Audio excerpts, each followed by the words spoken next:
Morning ಎಲ್ಲರಿಗೂ ನಮಸ್ಕಾರ. Welcome to GG diaries. ಇವತ್ತಿನ ನನ್ನ ಬೈಕ್ ರೈಡ್ ಜರ್ನಿ. ನಾನು ಹೋಗ್ತಾ ಇರೋದು ಅಂಬಾಜಿ ದುರ್ಗ. ಈ ಜಾಗ ಇರೋದು ಚಿಂತಾಮಣಿ ಹತ್ರ, ಬೆಂಗಳೂರಿಂದ 90 ಕಿಲೋಮೀಟರ್ ದೂರದಲ್ಲಿರುವಂಥ ಜಾಗ. ಈ ಒಂದು ಜಾಗ ಬೆಳಗ್ಗೆ ಟೈಮಲ್ಲಿ ನೋಡೋದಕ್ಕೆ ತುಂಬ ಸೂಪರ್ ಆಗಿರುತ್ತೆ, ಹಾಗೆ ಒಂದು ಒಳ್ಳೆ ಇತಿಹಾಸ ಇರುವಂಥ ಜಾಗ. ಹಾಗಾಗಿ ನಾನು ಇವತ್ತು ಅಲ್ಲಿಗೆ ಹೋಗ್ತಾ ಇದ್ದೀನಿ. ಆಫ್ ರೋಡ್ ಕೂಡ ಇರುತ್ತೆ. ಮಾಡ್ಕೊಂಡು ತಗೊಂಬಂದವ್ರೆ ಅಂದರೆ ನಮಗೆಲ್ಲ ಏನಾಗಿದೆ ಗುರು.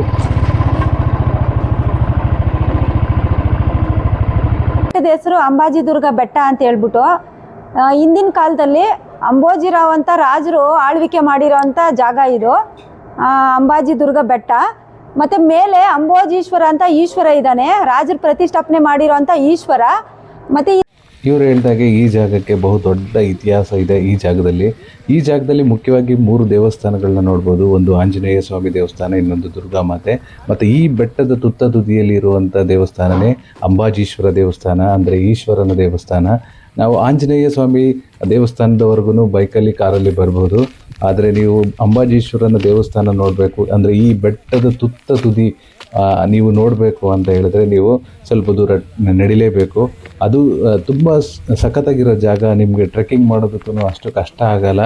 ಈ ಬೆಟ್ಟ ಸುಮಾರು 4000 ಅಡಿ ಎತ್ತರದಲ್ಲಿರುವಂಥ ಒಂದು ಬೆಟ್ಟದ ಹಿಲ್ ಟಾಪ್ ಇರುವಂಥ ಒಂದು ಜಾಗ. ಇಲ್ಲಿ ನಮಗೆ ಆಂಜನೇಯ ಸ್ವಾಮಿ ಅಂತ ಹೇಳಿದ್ವಲ್ಲ, ಆ ಆಂಜನೇಯ ಸುಮಾರು 32 ಅಡಿ ಎತ್ತರದ ಒಂದು ಆಂಜನೇಯನ ಒಂದು ಸ್ಟ್ಯಾಚ್ಯೂ ಇರುವಂಥ ಜಾಗ ಇಲ್ಲಿ. ಈ ಜಾಗ ತುಂಬ ಇತಿಹಾಸ, ಮತ್ತು ಈಗ ನಮ್ಗೆ ಯಾರಿಗಾದ್ರೂ ನೇಚರ್ ಇಷ್ಟ, ಇತಿಹಾಸದ ಬಗ್ಗೆ ತಿಳ್ಕೊಬೇಕು ಅಂದರೆ ಅವ್ರಿಗೆಲ್ಲ ಈ ಜಾಗ ತುಂಬ ಇಷ್ಟ ಆಗುವಂಥ ಜಾಗ. ನೀವು ಮೇಲ್ಗಡೆ ಹೋದರೆ ತುಂಬ ಸಖತ್ತಾಗಿರೋ ವ್ಯೂ ಪಾಯಿಂಟ್ನ ನೀವು ನೋಡ್ಬೋದು. ಈ ಜಾಗದಲ್ಲಿ ಒಂದು ಪೆನಾರಾಮಿಕ್ ವ್ಯೂ ಅಂತೀವಲ್ಲ, ಆ ಒಂದು ವ್ಯೂ ಕೂಡ ಈ ಜಾಗದ ಬೆಟ್ಟದ ತುದಿಗೆ ಹೋದಾಗ ನಿಮಗೆ ಸಿಗುತ್ತೆ. ನಾವಂತೂ ಈ ಜಾಗಕ್ಕೆ ಇದು ಬೆಳಿಗ್ಗೆನೆ ಬಂದಿದ್ವಿ, 8 ಗಂಟೆ ಆಗಿತ್ತು ಇಲ್ಲಿಗೆ ಬಂದಾಗ. ಯಾಕೆಂದರೆ ನಾವು ಕೆಳಗಡೆ ಕೈಲಾಸಗಿರಿಗೆ ಹೋಗಿ ಈ ಜಾಗಕ್ಕೆ ಬಂದಿದ್ದು. ಹಂಗಾಗಿ ನಾವು 8 ಗಂಟೆ ಆಗಿತ್ತು ಈ ಜಾಗಕ್ಕೆ ಬಂದಾಗ. ಆವಾಗನೂ ನಿಮಗೆ ಒಂದು ಕಂಪ್ಲೀಟ್ ವಾತಾವರಣನೇ ತುಂಬ ಡಿಫ್ರೆಂಟ್. ಯಾಕೆಂದರೆ ಈ ಜಾಗಕ್ಕೆ ನಾನು ಇದೇ ಫಸ್ಟ್ ಟೈಮ್ ಬರ್ತಾ ಇರೋದು. ಕೈಲಾಸಗಿರಿಗೆ 3-4 ಸರಿ ಬಂದಿದ್ದೀನಿ, ಆದರೆ ಈ ಜಾಗದ ಬಗ್ಗೆ ನಂಗೆ ಅಷ್ಟು ಗೊತ್ತಿರಲಿಲ್ಲ. ಆದರೆ ಈ ಟೈಮು ಈ ಜಾಗನ ನೋಡಲೇಬೇಕು ಅಂತ ಬಂದೆ. ಈ ಜಾಗ ಮಾತ್ರ ತುಂಬ ಸಖತ್ತಾಗಿರೋ ಜಾಗ. ನಿಮಗೆ ಒಳ್ಳೆ ಒಂದು ಏನಂತಾರಲ್ಲ ಹಿಸ್ಟಾರಿಕಲ್ ಇನ್ಫಾರ್ಮೇಷನ್ ಮತ್ತು ಒಂದು ಏನಂತಾರೆ ದೈವ ಭಕ್ತಿ ಇರೋರು ಮತ್ತು ತುಂಬ ಸಖತ್ತಾಗಿರುತ್ತೆ. ಈ ಹಿಸ್ಟ್ರಿ ಪ್ರಕಾರ, ನಾನು ಓದಿರೋ ಪ್ರಕಾರ, ಈ ಜಾಗವನ್ನು ಚೋಳಾಸು, ವಿಜಯನಗರ ಸಾಮ್ರಾಜ್ಯ ಮತ್ತು ಒಡೆಯರು, ಟಿಪ್ಪು ಸುಲ್ತಾನ್ ಇವರೆಲ್ಲ ಆಡಳಿತ ನಡೆಸಿದ್ದಾರೆ ಈ ಜಾಗದಲ್ಲಿ ಅನ್ನೋದು ಒಂದು ಇತಿಹಾಸ. ನಾನು ಓದಿದ ಪ್ರಕಾರ ಈ ಜಾಗಕ್ಕೆ ಇಂಥ ಒಂದು ದೊಡ್ಡ ಇತಿಹಾಸ ಕೂಡ ಇದೆ. ಈ ಜಾಗದಲ್ಲಿ ಒಬ್ಬ ವ್ಯಕ್ತಿ ಅಂದರೆ ಈ ಜಾಗ ನಾನು ಅಲ್ಲಿ ಒಬ್ಬರ ಹತ್ರ ಕೇಳ್ಕೊಂಡ, ಆ ಒಬ್ಬ ವ್ಯಕ್ತಿ 15 ವರ್ಷ ಅಂದರೆ 2015ನೇ ಇಸವಿಯಲ್ಲಿ ಅವ್ರಿಗೆ ಕನಸಲ್ಲಿ ಆಂಜನೇಯ ಸ್ವಾಮಿ ಬಂದಾಗ ಅವರು ಕೆಲವೊಂದು ನಿರ್ಧಾರಗಳನ್ನ ತಗೊಂಡು ಇಲ್ಲಿ ಟ್ರಸ್ಟ್ನ ಸ್ಟಾರ್ಟ್ ಮಾಡಿ, ಆ ಟ್ರಸ್ಟ್ ಮುಖಾಂತರ ಪ್ರತಿನಿತ್ಯ ಅನ್ನದಾನ ಎಲ್ಲ ಮಾಡ್ತಾ ಇದ್ದಾರೆ ಇಲ್ಲಿ ಈ ಜಾಗದಲ್ಲಿ. ಅದನ್ನು ಕೂಡ ನಾವು ಕೆಳಗಡೆ ಹೋದಾಗ ನೋಡ್ಬೋದು. ಈ ಜಾಗ ನೋಡಿ, ಕಂಪ್ಲೀಟ್ ನಮಗೆ ಟ್ರೆಕ್ಕಿಂಗ್ ಪಾಯಿಂಟು, ತುಂಬ ಸಖತ್ತಾಗಿರುವಂಥ ಜಾಗ, ತುಂಬ ಖುಷಿ ಆಗುತ್ತೆ. ಈ ಜಾಗ ಪುಟ್ ಇರುವೆ ಥರ ಕಾಣುತ್ತೆ ಲೊಕೇಶನ್, ಮನೆಗಳು, ಬೈಕ್ಗಳು.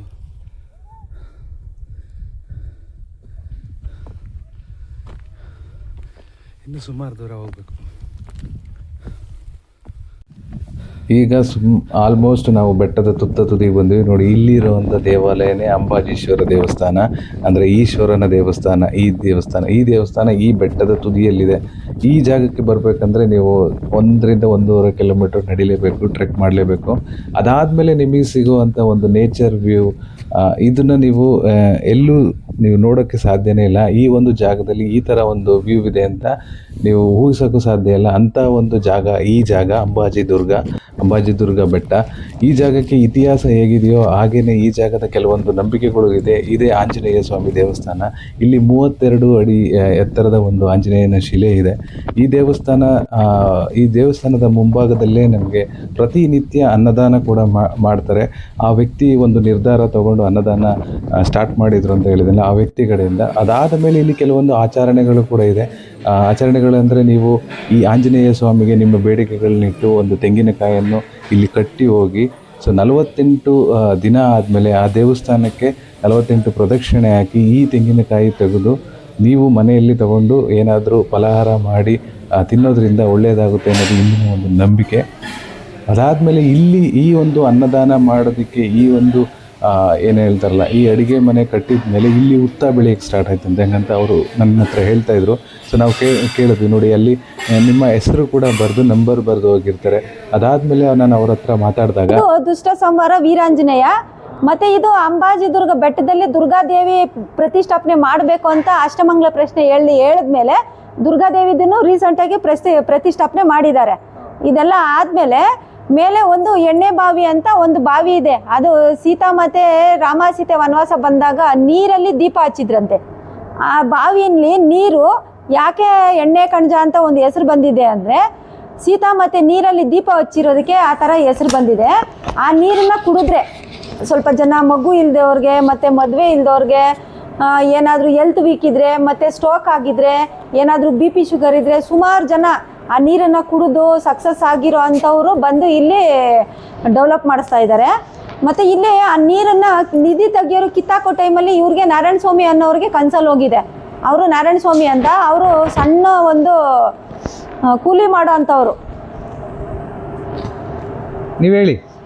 ಅವರು ಕೂಲಿ ಮಾಡೋ ಅಂಥವ್ರು ನಾರಾಯಣ ಸ್ವಾಮಿ. ಅವ್ರಿಗೆ ಕನ್ಸಲ್ಲಿ ಬಂದಾದ್ಮೇಲೆ ಸುತ್ತಮುತ್ತ ಗ್ರಾಮಸ್ಥರು ಮತ್ತು ಟ್ರಸ್ಟ್ ಮಾಡಿಕೊಂಡು ಒಂದು ದಾರಿ ಮಾಡ್ಕೊಂಬಂದಿದ್ದಾರೆ.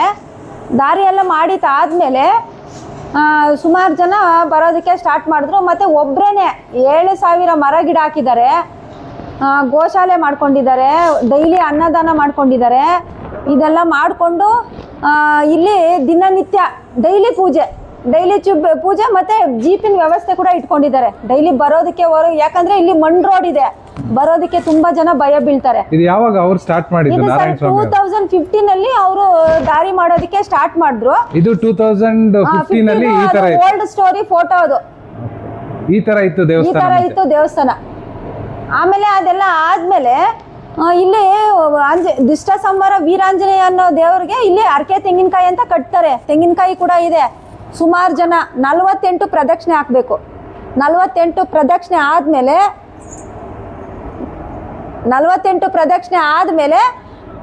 ಮತ್ತೆ ಇದು 48 ಈ ದೇವಸ್ಥಾನಕ್ಕೆ ಪ್ರದಕ್ಷಿಣೆ ಹಾಕಬೇಕು. ಇಲ್ಲಿ ಆಂಜನೇಯ ದೇವಸ್ಥಾನಕ್ಕೆ ಪ್ರದಕ್ಷಿಣೆ ಹಾಕಬೇಕು. 48 ದಿವಸ ಆದ್ಮೇಲೆ ಮತ್ತೆ ಅವ್ರ ಕಾಯಿ ಮನೆಗೆ ತಗೊಂಡೋಗಿ ಅವರು ಪೊಂಗಲ್ ಏನಾದ್ರು ಮಾಡ್ಕೊಂಡು ತಿನ್ಕೋಬೇಕು. ಆ ತರ ಒಂದು ಪದ್ಧತಿ ಇದೆ. ಎಷ್ಟು ದಿನ ಆದ್ಮೇಲೆ ತಗೊಂಡು ಹೋಗ್ತಾರೆ? 48 ಡೇಸ್. ಓಕೆ, 48 ಪ್ರದಕ್ಷಿಣೆ 48 ದಿನ ಆದ್ಮೇಲೆ ತಗೊಂಡು ಹೋಗ್ಬೇಕು. ಅದ್ರ ಮೇಲೆ ಹೆಸರು ಬರ್ದು ನಂಬರ್ ಬರ್ದು ನೇಮ್ ಹಾಕಿ. ಯಾಕೆ ಅಂದ್ರೆ ನಿಮ್ ಕಾಯಿ ನಿಮ್ಗೆ ಸಿಗ್ಬೇಕು ಅಂತ ನೇಮ್ ಹಾಕ್ತಿವಿ. ಇದೆಲ್ಲ ಆದ್ಮೇಲೆ ಮತ್ತೆ ಇದು ಅಡಿಗೆ ರೂಮ್ ಅಂತ ಹೆಸರಿಟ್ಟಾದ್ಮೇಲೆ ಒಳಗಡೆ ಉತ್ತ ಒಂದ್ ಬಂದಿದೆ.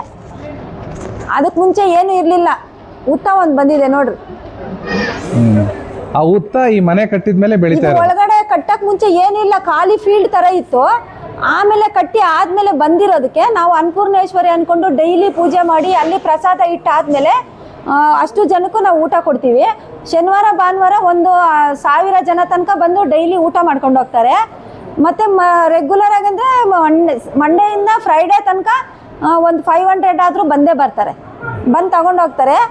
ಮತ್ತು ಇದೆಲ್ಲ ಆದಮೇಲೆ ಕೂಡ ದಾರಿ ತುಂಬ ಪ್ರಾಬ್ಲಮ್ ಇದೆ. ದಾರಿ ಈಗ ಈ ಥರ ಇರೋದಕ್ಕೆ ತುಂಬ ಜನ ಬರೋದಕ್ಕೆ ವ್ಯವಸ್ಥೆ ಇಲ್ಲ. ಹಂಗಾಗಿ ಇದಕ್ಕೆ ಗೊತ್ತಿರೋ ಅಂಥವರು ಯಾರೂ ಇಲ್ಲ. ಇದು ಜಾಗ ಹಿಂಗಿದೆ ನೋಡಿ, ಇದನ್ನು ಡೆವಲಪ್ ಮಾಡಿಕೊಡಿ ಅಂತ ಕೇಳೋರು ಇಲ್ಲ, ಗೌರ್ಮೆಂಟ್ ಅವರು ಇಲ್ಲ. ಅದಕ್ಕೆ ಎಲ್ಲರಿಗೂ ಏನು ಗೊತ್ತಿಲ್ಲ ಅಂತ ಈ ಸ್ವಲ್ಪ ಜನಕ್ಕೆ ಸ್ವಲ್ಪ ಹೇಳ್ಕೊಟ್ಬಿಟ್ಟು ಈ ಜಾಗದ ಬಗ್ಗೆ ಸ್ವಲ್ಪ ಜನಕ್ಕೆ ಪಬ್ಲಿಸಿಟಿ ಮಾಡಬೇಕಂತ ಎಲ್ಲರಲ್ಲೂ ಕೇಳ್ಕೊಳ್ತೀನಿ. ಜೈ ಶ್ರೀರಾಮ್, ಜೈ ಹಿಂದ್, ಜೈ ಕರ್ನಾಟಕ. ಥ್ಯಾಂಕ್ ಯು ಅಮ್ಮ. ಸೊ ಎಲ್ಲರಿಗೂ, ಎಲ್ಲ ಟೂರಿಸ್ಟು ಮತ್ತು ಬೈಕ್ ರೈಡರ್ಸು ಯಾರ್ಯಾರು ಕೈಲಾಸಗಿರಿಗೆ ಬರ್ತೀರಾ ಅವರೆಲ್ಲ ಈ ದೇವಸ್ಥಾನಕ್ಕೂ ನೀವು ಬಂದು, ಇಲ್ಲಿ ಅಂಬಾಜಿ ದುರ್ಗ ಅಂತ ಕೋಟೆ ಇದೆ. ಸೊ ಕೋಟೆ ಮತ್ತು ಆಂಜನೇಯ ಸ್ವಾಮಿ ಟೆಂಪಲ್ ಇದೆ. ಆ ಗುಡ್ಡದ ಮೇಲೆ ಹೋದರೆ ನಿಮಗೆ ಶಿವನ ಟೆಂಪಲ್ ಇದೆ. ಸೊ ಇಲ್ಲಿ ಬಂದಾದಮೇಲೆ ಇಲ್ಲಿ ಪ್ರತಿದಿನ ಅನ್ನದಾನ ಮಾಡ್ತಾರೆ. ಸೊ ಪ್ರತಿದಿನ ಈ ಒಂದು ಅಡುಗೆ ಮನೆಯಲ್ಲೇ ಅನ್ನದಾನ ಮಾಡ್ತಾರೆ.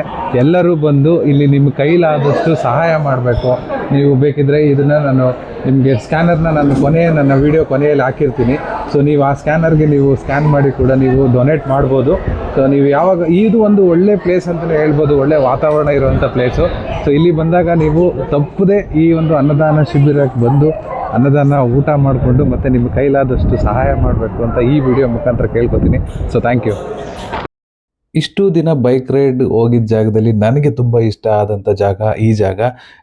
ನೆಕ್ಸ್ಟ್ ನಾನು ಇನ್ನೂ ಒಂದು ಸರಿ ಇಲ್ಲಿಗೆ ಬರಬೇಕು ಅಂತ ಅಂದ್ಕೊಂಡಿದ್ದೀನಿ. ಹಂಗಾಗಿ ನೀವು ಕೂಡ ಬನ್ನಿ, ನಿಮ್ಮ ಫ್ಯಾಮಿಲಿ ಜೊತೆ ಬನ್ನಿ. ಒಂದು ಒಳ್ಳೆ ಜಾಗ ನಿಮಗೆ ಒಂದು ಒಳ್ಳೆ ಖುಷಿ ಕೊಡುತ್ತೆ ಅಂತ ಹೇಳ್ತಾ ಇದ್ದೀನಿ. So thank you for watching Jithi diaries. ನನ್ನ ಯೂಟ್ಯೂಬ್ ಚಾನಲ್ನ ಸಬ್ಸ್ಕ್ರೈಬ್ ಮಾಡಿ. ನನ್ನ ಬೈಕ್ ರೈಡ್ ಜರ್ನಿ, ನನ್ನ ಟ್ರಾವೆಲ್ ಜರ್ನಿನ ನನ್ನ ಒಂದು ಚಾನಲಲ್ಲಿ ಶೇರ್ ಮಾಡ್ತೀನಿ. Thank you.